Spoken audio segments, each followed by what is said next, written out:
m'as dit que je suis béni, que ton ciel est ouvert pour moi. Tu m'as dit que je suis prospère, que l'abondance sera mon partage. Et pour ma vie, et pour ma femme. Si tu as l'amour de Dieu en toi, tu vas vers les perdus, tu vas aller braver tout ce que les gens vont dire. Quand on dit pour Jésus, oh cet homme, il est avec des gens de mauvaise vie.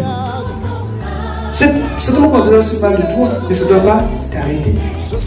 Le gardien, celui qui sait braver les dangers, qui prend le risque pour aller sauver une âme. La faveur de Dieu est sur nous.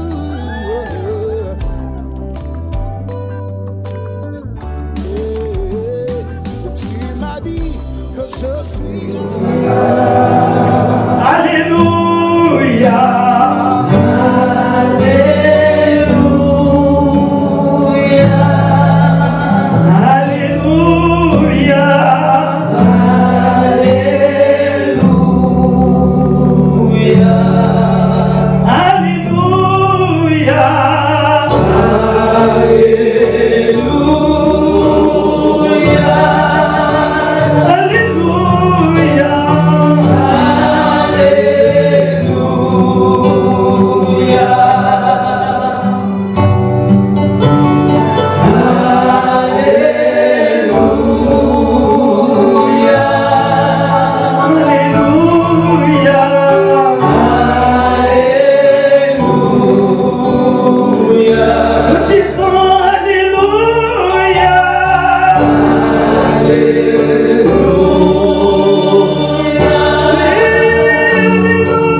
Shalom.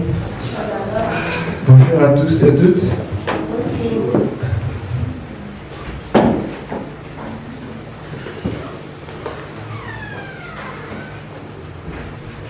Que l'Éternel te bénisse. Lui qui te connaît mieux que toi-même et qui est à tes côtés. Alléluia.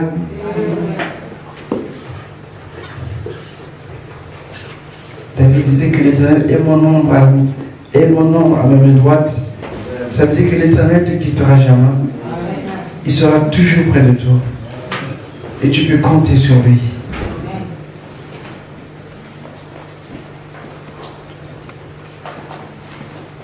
Seigneur, nous te bénissons.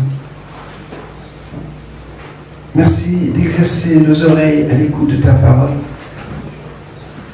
et viens toucher encore, Seigneur, ce qu'il faut dans nos vies. Parce que ta parole, esprit et vie. Et ta parole est une nourriture. C'est un repas. Parce que ta parole entretient et donne la vie. Seigneur, nous aimons ta parole. Que celle-ci puisse apporter rafraîchissement, santé, guérison, délivrance, paix et joie.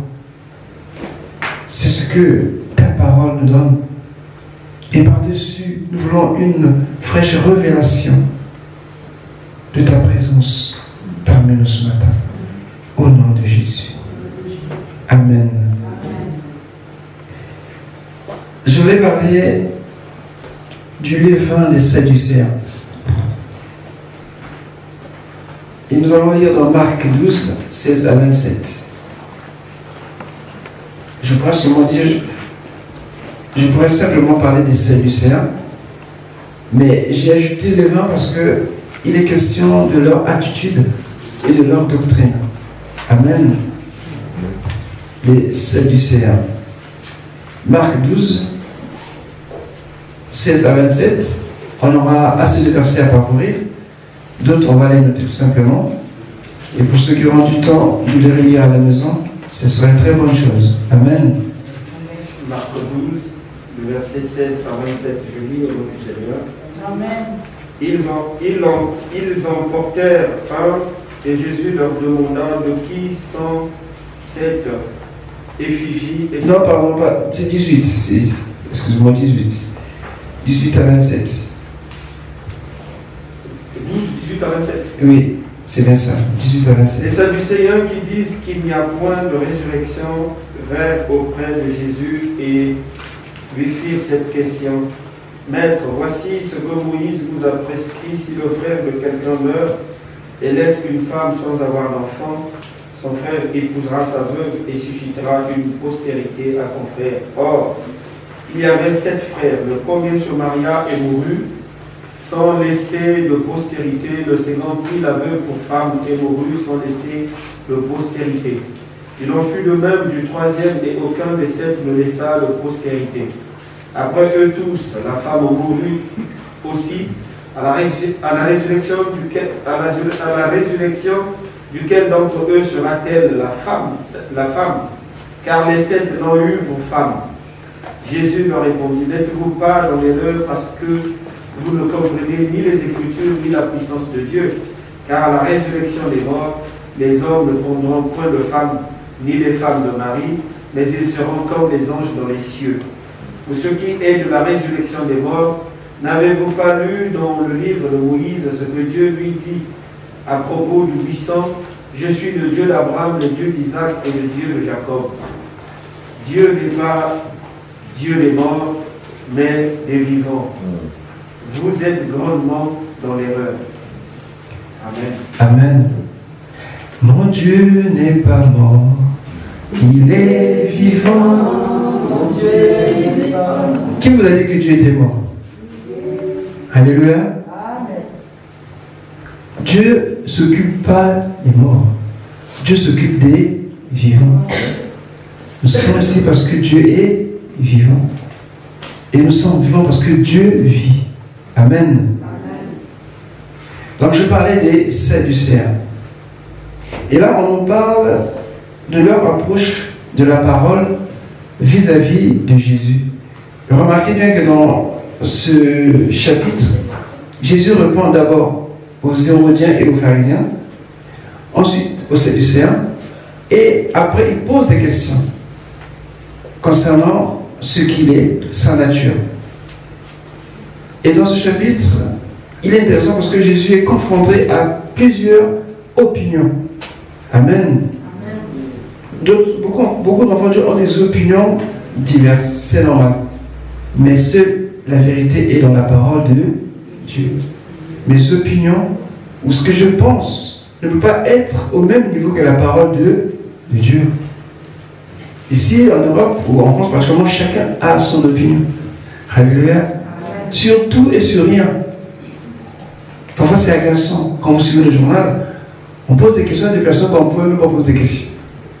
Et ça fait des débats inutiles. Alléluia. C'est un peu la mentalité d'aujourd'hui. Et même le chrétien aussi, il croit que ce qu'il pense, c'est la parole, c'est ce que la parole lui dit. Non. La parole de Dieu est vivante. Et si tu n'as pas la révélation, tu ne peux pas la comprendre. Amen. Qui sont les Sadducéens? Quand on regarde dans la Bible, ils remontent au 2e siècle avant Jésus-Christ. En fait, ils descendent de Tzadok. Je crois que l'évangile français se rappelle qui nous a parlé de Tzadok ici. Il y avait deux qui avaient le sacerdoce, Abiathar, qui a suivi Adonijah, et du coup il était banni du sacerdoce. Et donc Tzadok est resté fidèle à David et à Salomon. Et donc de sa lignée sont venus les Sadducéens. Ils se clament de Tzadok. Ils disent que nous sommes héritiers et nous servons le sacerdoce. Nous sommes descendants de Tzadok. Donc ils revendiquaient cette paternité.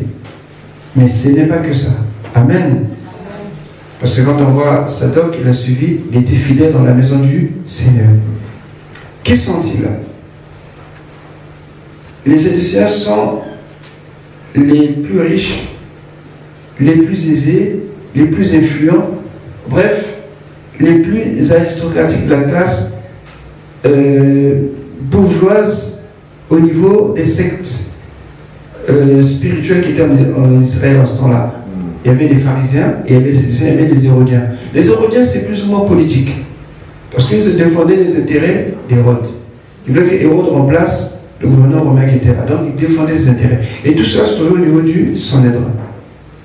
Donc, la bourgeoisie spirituelle ou ecclésiastique, c'était représenté par les Sadducéens. Ils avaient les avantages que pouvaient avoir les nobles, que pouvaient avoir toutes sortes de privilèges, parce qu'ils étaient au niveau du Sanhédrin majoritaire. La plupart des principaux sacrificateurs, des prêtres ou des sacrificateurs, et le reste du Sanhédrin était constitué que des Sadducéens.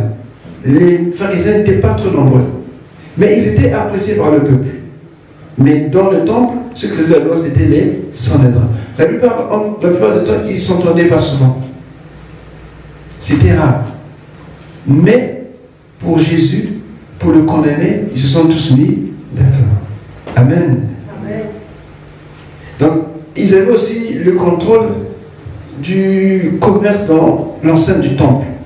Vous vous rappelez dans Jean 2, où Jésus a chassé les marchands du temple, ils n'étaient pas d'accord. Dans Marc 11, Jésus, le on va chasser les marchands. Ils n'étaient pas d'accord. Et c'est là qu'ils vont dire, qu'ils vont chercher comment le tuer. Parce qu'ils touchaient à leurs intérêts. Amen. Amen. Et ce n'était pas vraiment la prière ou le culte s'intéressait, mais c'était leur position, leur privilège, leur statut. Et ils étaient entre la politique, alléluia, et la religion. Mais plus dans la politique. Parce qu'ils étaient d'accord avec ce que l'on pouvait dire pour garder leurs privilèges. Ils ne se mélangeaient pas souvent au peuple. Amen. Et donc on dit qu'eux, ils ne croyaient pas dans tout ce que la Bible avait dit, sauf que les 5 livres de Moïse, donc de Genèse à Deutéronome. Le reste ne les concernait pas. Alors, en tant que souverain sacrificateur, ils devaient connaître les prophéties, mais pour eux, ce n'était pas leur problème. Et vous voyez que les Sadducéens, c'était une secte à part. Amen. Et donc ici, ils viennent pour tenter Jésus. Ils viennent avec une question double. Ils commencent par le mariage, qui sous-entend le remariage, et pour finir à la résurrection. Pour dire que si réellement cette résurrection existe, alors cette femme qui a eu 7 maris, et quand il va ressusciter, lequel sera le mari? Amen. C'est une question piège. Mais ce qu'ils ignoraient, c'est que Jésus est la parole. Alléluia. Qui ne pouvait pas tenter Jésus par rapport à la, parce que c'est lui-même qui est là, la parole. Et donc, quand ils viennent, à Jésus, ils utilisent un texte qui est dans Deutéronome 25, on peut le lire. C'est la loi du Lévirat. Deutéronome 25.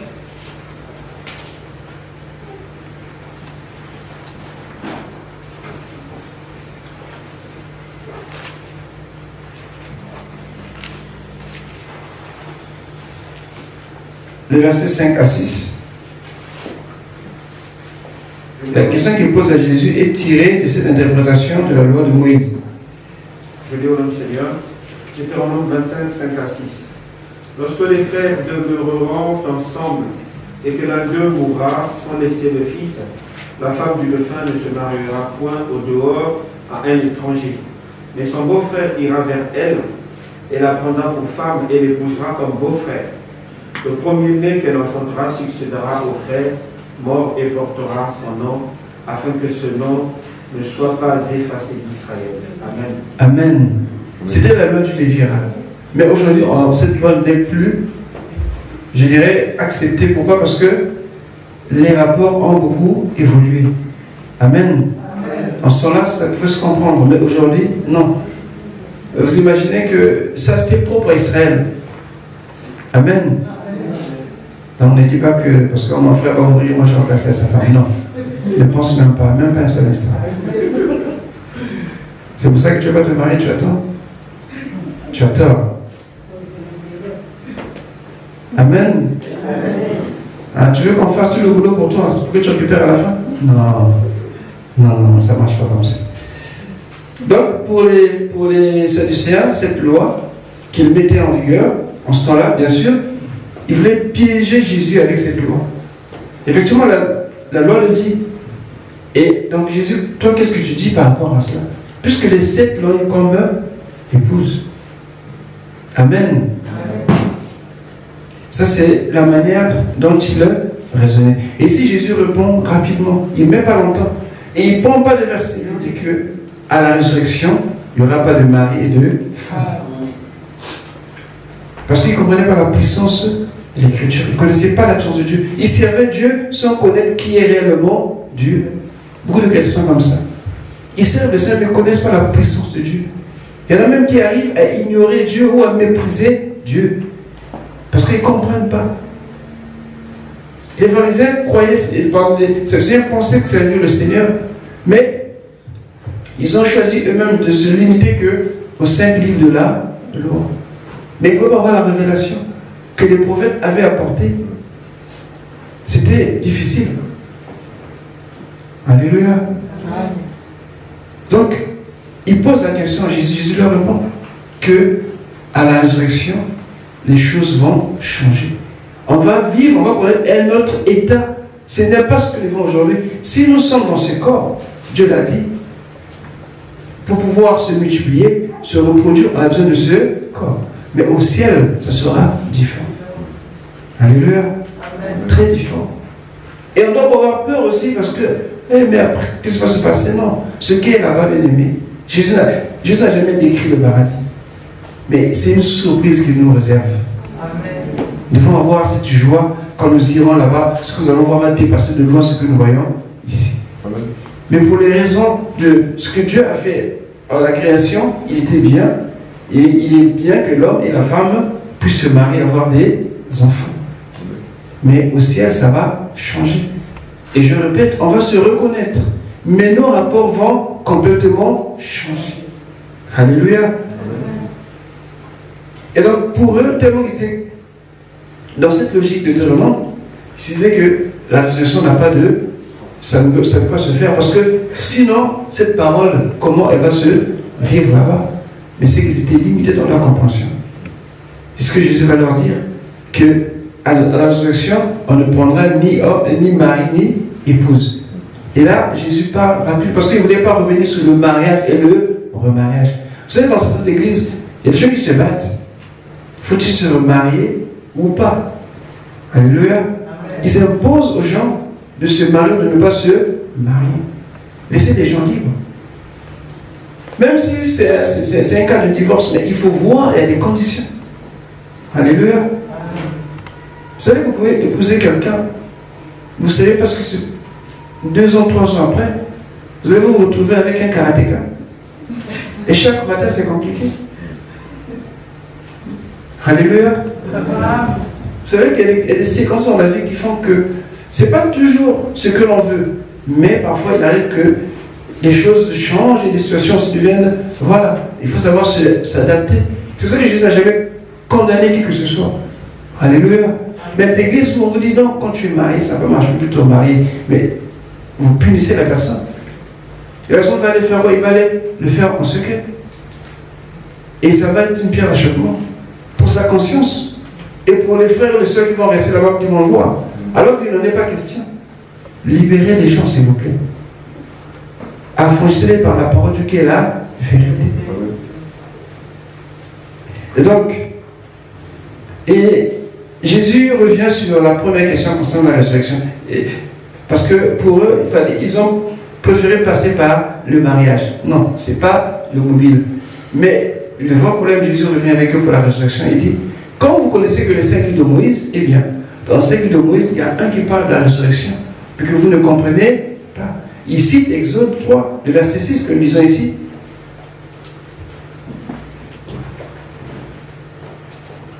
Pour ce qui est de la résurrection, n'avez-vous pas lu dans le livre de Moïse ce que Dieu dit à propos du puissant Adam? Je suis le Dieu d'Abraham, le Dieu d'Isaac et le Dieu de Jacob. C'est Exode 3, le verset 6. Quand Dieu apparaît à Moïse, il n'est pas aussi le Dieu d'Abraham qui est mort. Alléluia. Ça se pense qu'Abraham est encore vivant. Pour le Seigneur, Abraham est vivant. Tout comme Isaac et Jacob. Amen. Alléluia. Amen. Bien-aimés, nous sommes vivants pour l'éternité. Et même si nous pouvons mourir aujourd'hui physiquement, mais nous allons vivre spirituellement. Je suis content quand je dis ces choses. Parce que nous sommes les seuls à avoir affirmé cela. Les autres hésitent, ils ne savent pas. Mais nous, Jésus nous a montré le chemin. Amen. Les autres disent qu'on ne sait pas, peut-être. Non.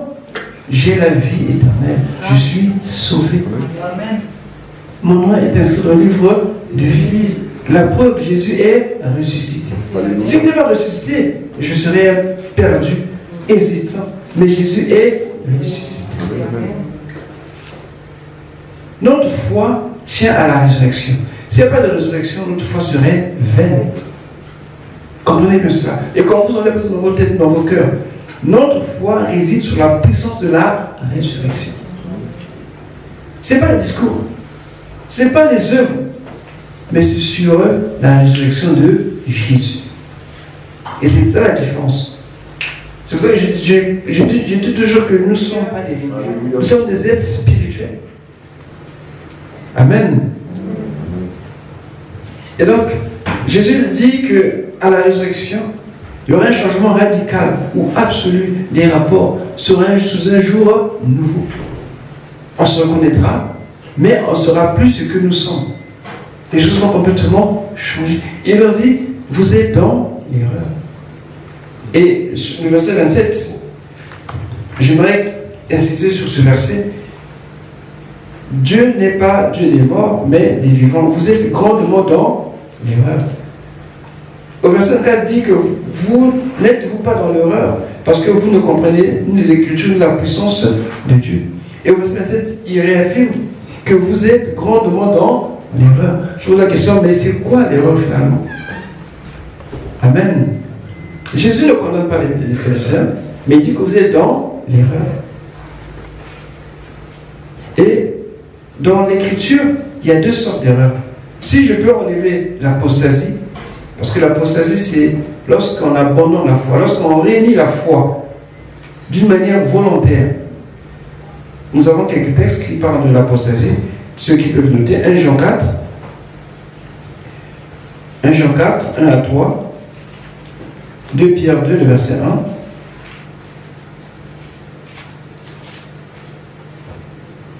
1. Et aussi 2 Timothée 4, on peut lire 2 Timothée 4, le verset 3 à 4, c'est plus proche. Ça, c'est l'apostasie. C'est abandonner la foi. Tu étais chrétien, tu as reçu Christ, et après tu abandonnes délibérément, tu fais le choix d'abandonner, tu feras plus l'église, tu ne communies plus, tu ne lis plus, tu ne pries plus, et tu repars à la vie que tu avais entre-temps abandonnée. Tu retrouves le monde. Ça, c'est l'apostasie. Amen. Israël était apostat parce qu'ils ont rejeté Dieu complètement. Quand le chrétien rejette Christ, il devient apostat. 2 Timothée 3 à 4. 2 Timothée 3, 4, j'ai la parole du Seigneur. En effet, un temps viendra où les hommes ne supporteront pas la sainte doctrine. Au contraire, ayant la démangeaison d'entendre des choses agréables, ils se donneront une foule d'enseignants conformes à leur propre désir. Ils détourneront l'oreille de la vérité et se tourneront vers des femmes. Amen.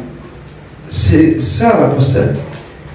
Parce qu'on va lui parler de la sanctification, on va lui parler du péché, on va lui parler de toutes ces choses-là, il va dire non, je n'en ai pas besoin. Il va aller là où on dit des bonnes choses qu'il aime entendre. Amen. Là où tout est bien. Là où il n'y a rien qui peut lui faire réfléchir ou lui mettre en question.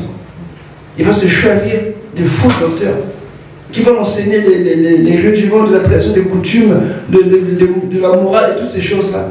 Le bien-pensant. Mais on n'en a pas besoin. Dieu a besoin des nouvelles créations. Amen. Des nouvelles créatures. Alléluia. Qui abandonnent la vie du monde pour suivre Jésus. Dieu n'a pas besoin des professeurs, des docteurs, n'a pas besoin Non, c'est vrai, c'est bien d'avoir tout cela. Mais le plus important, c'est d'être une nouvelle création. Alléluia. Alléluia. Mais il y aura des gens qui vont chercher à avoir des faux docteurs, des prophètes, des enseignants, des pasteurs, qui vont leur dire des choses qu'ils veulent entendre. Parce que la croix, ils ne vont plus la supporter. Parce que la croix fait mal. Alléluia. Amen. La croix fait mal. Mais et pourtant, la croix, c'est ce qui nous donne la couronne.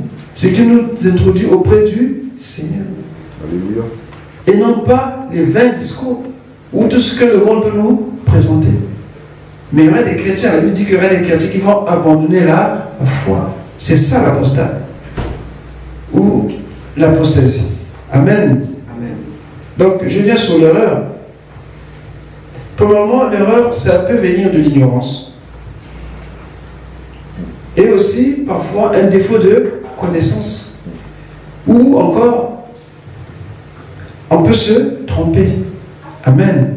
Voilà les 3 sources de l'erreur. Ça peut arriver. Que tu sois moins éclairé. Parce que tu n'es pas souvent là quand on fait des enseignements. Tu connais un verset ou quelque chose que tu as vu il y a longtemps, tu es resté longtemps sur ça.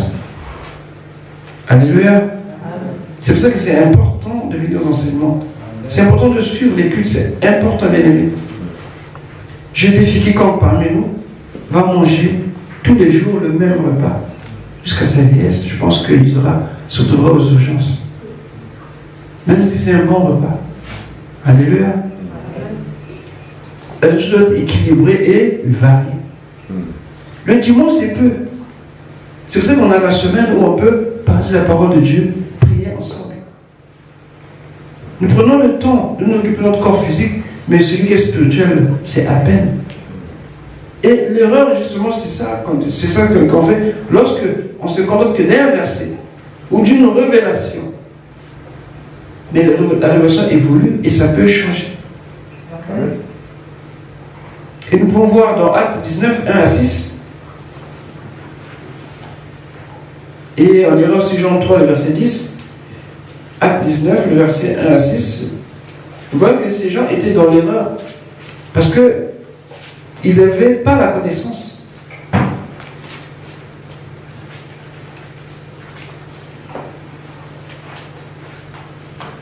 Il s'agit des disciples de Jean. Actes 19, 1 à 6, j'ai la parole du Seigneur. Pendant qu'Apollos était à Corinthe, Paul arriva à Éphèse après avoir traversé les autres provinces de l'Asie. Il rencontra quelques disciples et leur dit: avez-vous reçu le Saint-Esprit lorsque vous avez cru? Ils lui répondirent: nous n'avons même pas entendu parler d'un Saint-Esprit. Il demanda: quel baptême avez-vous d'autre reçu? Ils répondirent: le baptême de Jean. Alors Paul dit: Jean a baptisé du baptême de repentance, en disant au peuple de croire en celui qui venait après lui, c'est-à-dire en Jésus, le Messie.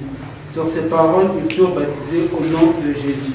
Lorsque Paul posa les mains sur eux, le Saint-Esprit vint sur eux et ils se mirent à parler en langue et à prophétiser. Amen. Amen. Vous voyez, ces disciples étaient dans l'erreur.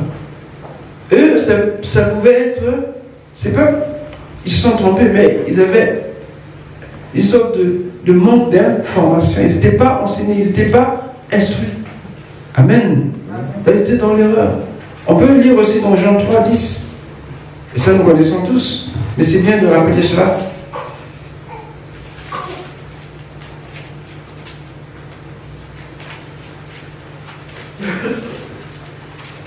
Jean 3, 10.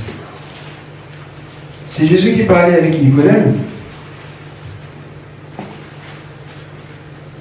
Nicodème est surpris de la nouvelle naissance. Il dit, mais comment cela peut-il se faire? Oui. Jean 3, 10. Jésus lui répondit, tu es enseignant d'Israël et tu ne sais pas cela? Amen. Mais Nicodème était ignorant de la révélation des Écritures. Il ne connaissait pas. Amen. Il était dans l'erreur. Il pensait, il croyait. Mais non, ça peut arriver. C'est fréquent aussi. C'est pour ça que la Bible dit qu'on peut opérer faute de connaissance. Les erreurs, oui, ça arrive. Mais ce qui n'est pas bien, c'est de demeurer dans l'erreur. Amen. Bien aimé, il y a des personnes qui préfèrent demeurer dans l'erreur que de connaître la vérité. Parce que c'est difficile d'affronter la vérité. Ça demande une implication et aussi parfois des sacrifices. Alléluia. Tu as déjà fait certaines choses dans l'ignorance où tu crois que c'est la vérité. Mais quand on trouve les yeux, dit que non, ce n'est pas comme ça faire ceci, c'est un peu difficile. Surtout quand on est longtemps dans cet état, c'est très difficile. Il faut avoir vraiment cette présence d'esprit de se rabaisser et de reconnaître et d'avancer. Alléluia. Mais tu le fais avec le Saint-Esprit. Amen. Donc voilà que ici les disciples qui étaient restés à Éphèse, ils étaient des bonnes personnes, on peut le dire, mais leur erreur était qu'ils ne connaissaient pas tout ce que l'Écriture pouvait leur apporter. Et Jean et Nicodème qui était docteur de la loi, un enseignant, un pasteur, un ancien, un évêque, tout ce que vous voulez, mais comme il ne comprenait pas la présence de la parole de Dieu, il ne comprenait pas et il était ignorant de ce que les Écritures voulaient dire. Tu peux enseigner la parole de Dieu, mais tu es dans l'ignorance aussi. Amen. C'est ça qu'il faut faire extrêmement attention. Faut pas, Jacques dit qu'il ne faut pas qu'il y ait trop d'enseignants parmi vous. Amen. Parce qu'aujourd'hui, avec ce qui se passe dans les médias, on écoute ceci, puis on vient, on veut dire la même chose. Non. Ça dépend. Comment il a reçu cela? Amen. Mais on veut tellement aller vite que parfois on fait beaucoup plus d'erreurs encore. La deuxième erreur, celle-ci s'appelle hérésie. 2 Timothée 2, 25 à 26.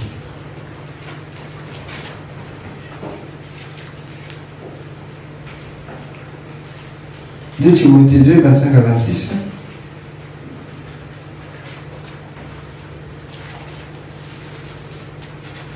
La première erreur, ça peut paraître normal, ça peut paraître quelque chose qui peut arriver parce qu'on n'est pas informé, parce qu'on n'a pas été instruit, mais ici c'est un peu différent. L'hérésie c'est un peu différent. Je vais expliquer. 2 Timothée 2, 25 à 26. Je lis au nom du Seigneur. Amen. Il doit redresser avec douceur les adversaires dans l'espérance que Dieu leur donnera la repentance pour arriver à la connaissance de la vérité et que revenus à leur bon sens, ils se dégageront des pièges du diable qui s'est emparé d'eux pour les soumettre à sa volonté. Amen. Amen. Ce groupe de personnes qui se passe, c'est que ils sont tombés dans l'hérésie, c'est-à-dire c'est une erreur ou une tromperie provenant de la séduction du diable. Vous voyez, elle consiste à nier une vérité révélée. La Bible dit ceci, mais ils disent que non, nous on ne veut pas. Un peu comme les Sadducéens. Ils ne veulent pas reconnaître la vérité des Écritures. Et souvent, c'est le diable qui est aux manœuvres. Amen. En fait, il vous séduit. Il vous fait croire des choses qui n'ont rien avec la parole de Dieu. Et vous maintenez sur cette position-là. Et c'est pour ça que Paul dit à Timothée que ce genre de personnes, tu peux le redresser avec douceur. Quand tu vas comprendre, ils peuvent revenir. Et ça arrive aussi. Que des gens qui étaient partis tellement loin, mais qui par la grâce du sang revenus. Peut-être pas tous, mais il y en a qui arrivent à se ressaisir. Parce que la séduction, c'est l'arme que le diable utilise pour séduire les enfants de Dieu. Il te fait comprendre quelque chose, une valeur, une vérité, mais qu'il déforme.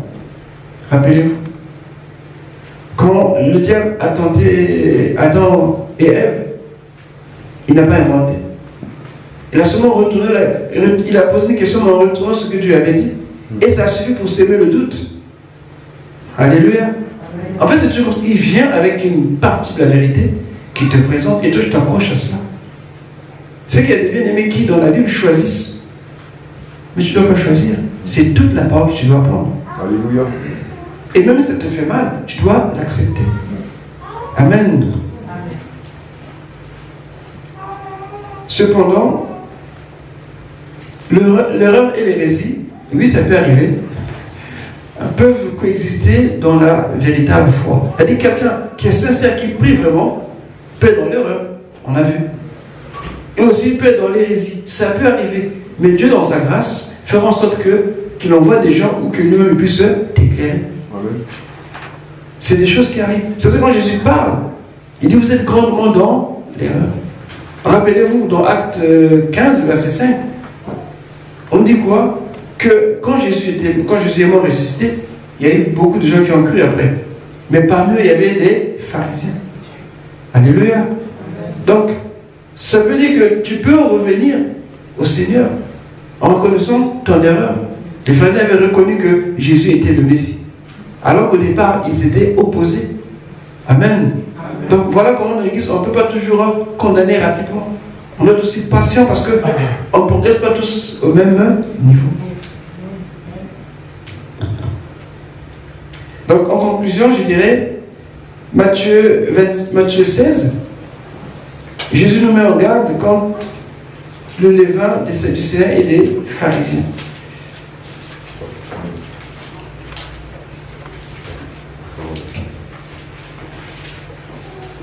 Matthieu 16, 11 à 12.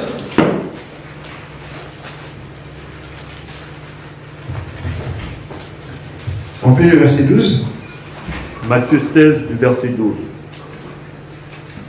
Alors, ils comprirent que ce n'était pas du levain, du pain, qu'ils avaient dit de se garer, mais de l'enseignement des pharisiens et des sadducéens. Amen. Parce que son enseignement était dangereux pour la foi nouvelle que Jésus est venu à apporter. Aujourd'hui, cet enseignement des pharisiens et des sadducéens refait surface dans les églises. Et nous devons faire extrêmement attention. Vous savez que quand cette chose arrive, ça paraît normal. Et rien ne diffère avec ce que nous faisons. Mais c'est dans le fond. Vous voyez, le levain, il a une particularité. C'est qu'il travaille toujours dans le secret. On ne voit jamais l'action du levain. Parce que c'est couvert. Mais on voit ses effets. Est-ce que vous comprenez? C'est-à-dire, un mauvais enseignement suffit pour mettre toute l'église sens dessus, sens dessous. Ou pour détruire toute une vie.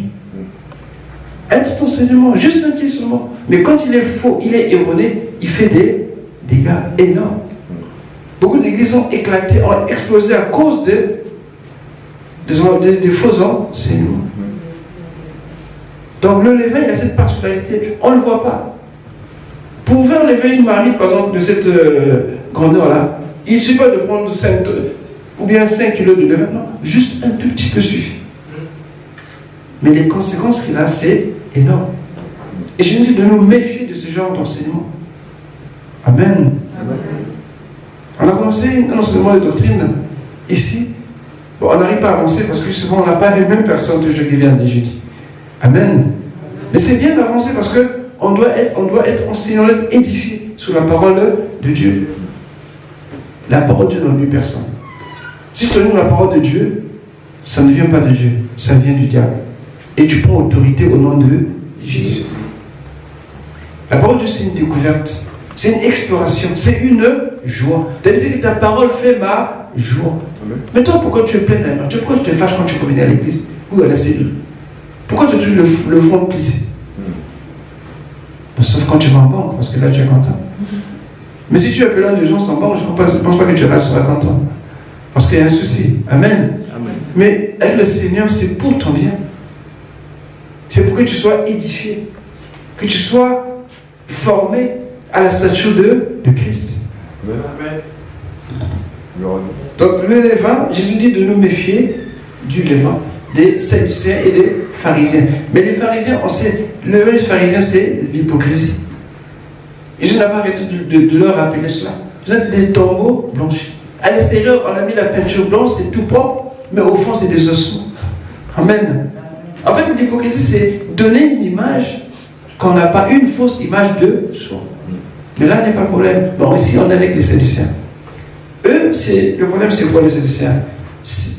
Leur mauvais enseignement. C'est-à-dire, ils sont dans l'erreur et ils persistent dans l'erreur. Ils ne veulent pas changer. Attention, il y a des chrétiens qui n'aiment pas le vin nouveau. Ils veulent que le vieux vin. Oh, c'est un Bordeaux 1800. Ah, mais il est bon ce vin. Non, nous, on veut du nouveau vin. Alléluia. Amen. Quand tu prends du vieux vin, tu ne vas jamais apprécier le nouveau. C'est normal. Le chrétien, c'est le vin nouveau. Amen. Et tu dois aimer l'Église, venir aux enseignements, aller dans les cellules, mettre la parole de Dieu, prier. Ça doit être partout de ta vie. Nous le faisons pour le travail, pour nos enfants, pour nos épouses, tout ce qui est autour de nous, nous le faisons. Mais pour le Seigneur, combien de temps consacrons-nous? Pratiquement rien. Nous devons équilibrer aussi les choses. Soyons justes aussi envers nous-mêmes. Amen.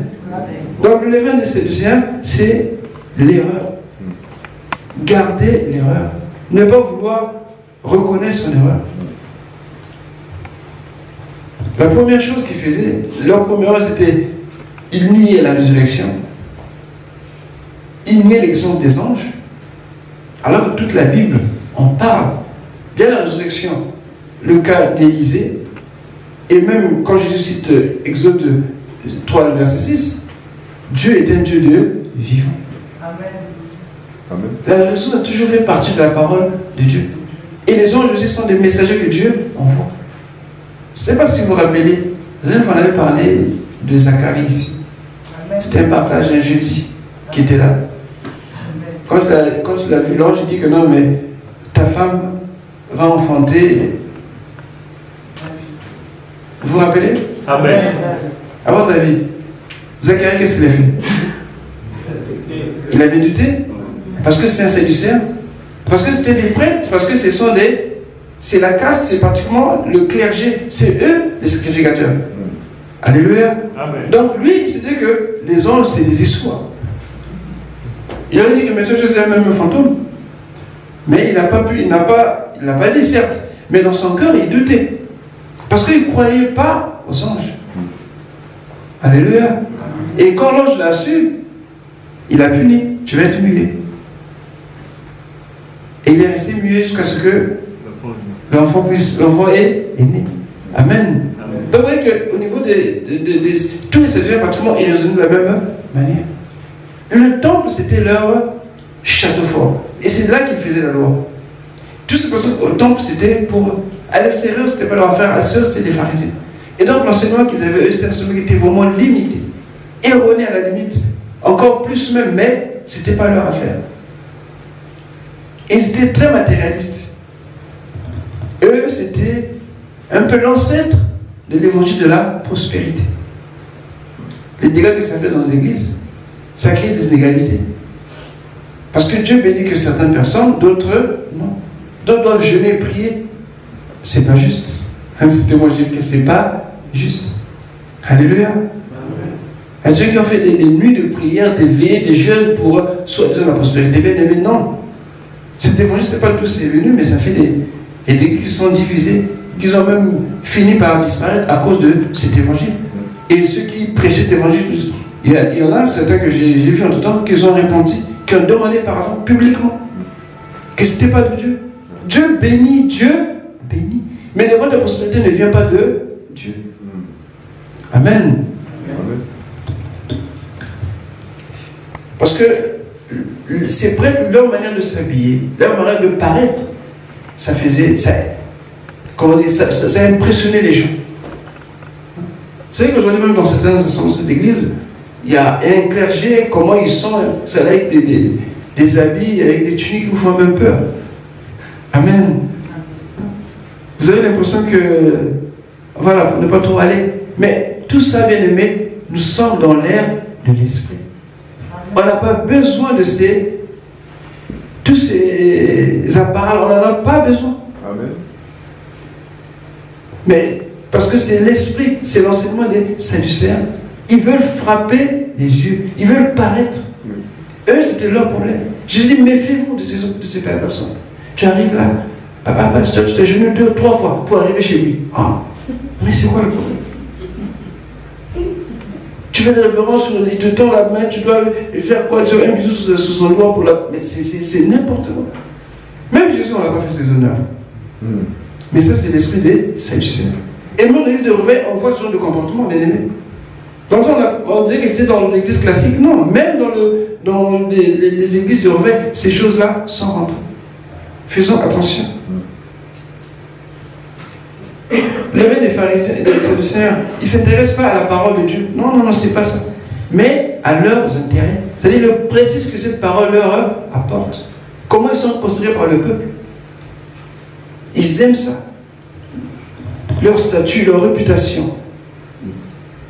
Pour eux, les valeurs matérielles, c'est-à-dire les biens, passent avant les valeurs spirituelles. Voilà le levain des Sadducéens. Et Jésus dit de nous méfier de ce genre d'enseignement dans les églises. Aujourd'hui, les chrétiens, quand on voit bien, nombreux sont dans l'enseignement des Sadducéens. Parce qu'ils veulent paraître, ils veulent impressionner. Mais tu n'impressionneras jamais Dieu. Jamais. Tu vas impressionner ton frère à côté, mais Dieu, tu ne pourras pas. Parce que les Sadducéens, ils aiment paraître. Ils n'aiment pas être cachés quelque part. Non, il faut qu'on les voie. Ils sont dans l'erreur, ce n'est pas leur affaire. Eux, c'est leur prestige, c'est leur statut, c'est leur réputation. Mais nous vivons pour Jésus. Alléluia. Moi, je vis pour le Seigneur.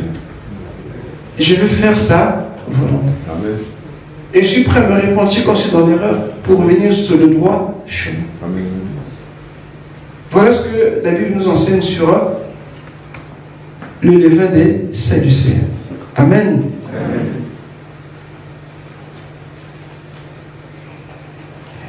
J'aimerais, juste pour finir, te dire que les Sadducéens, c'est vrai que c'est passé, mais attention, l'esprit n'est jamais mort. Faisons extrêmement attention aux tendances que nous avons quand nous sommes ensemble, quand nous prions. Qu'est-ce qui prend plus place en nous?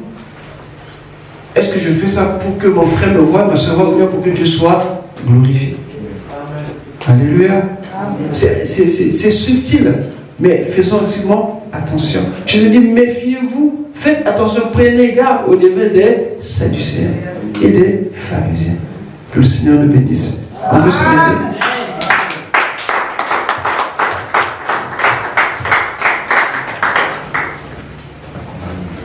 Demande le discernement au Seigneur de marcher selon ses voies. Même si ça semble être dur, mais sache qu'il ne t'abandonnera jamais. Alléluia. Même si tout le monde est contre toi, Dieu est avec toi.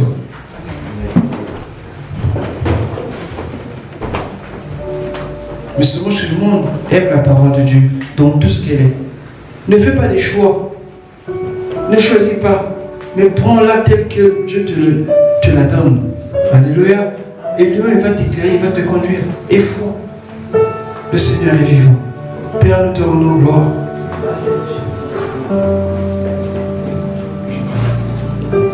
Merci d'avoir éclairé mon cœur. Merci d'avoir illuminé mon esprit par ta parole.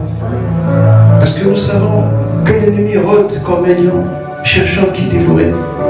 Mais nous croyons dans la puissance de la parole qui nous garde, Seigneur, dans ton amour et dans le creux de ta main. Seigneur, préserve mon frère, ma soeur, l'église tout entière, du levain des Sadducéens. Seigneur, garde-nous de tomber dans le matérialisme accru pour privilégier tout ce qui touche à notre vie matériellement ou physiquement, mais de lever nos yeux vers toi, de regarder d'abord aux choses de Dieu pour faire ta volonté, Seigneur.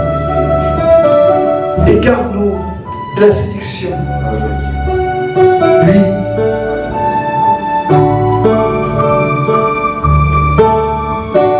C'est toi qui corriges, Seigneur.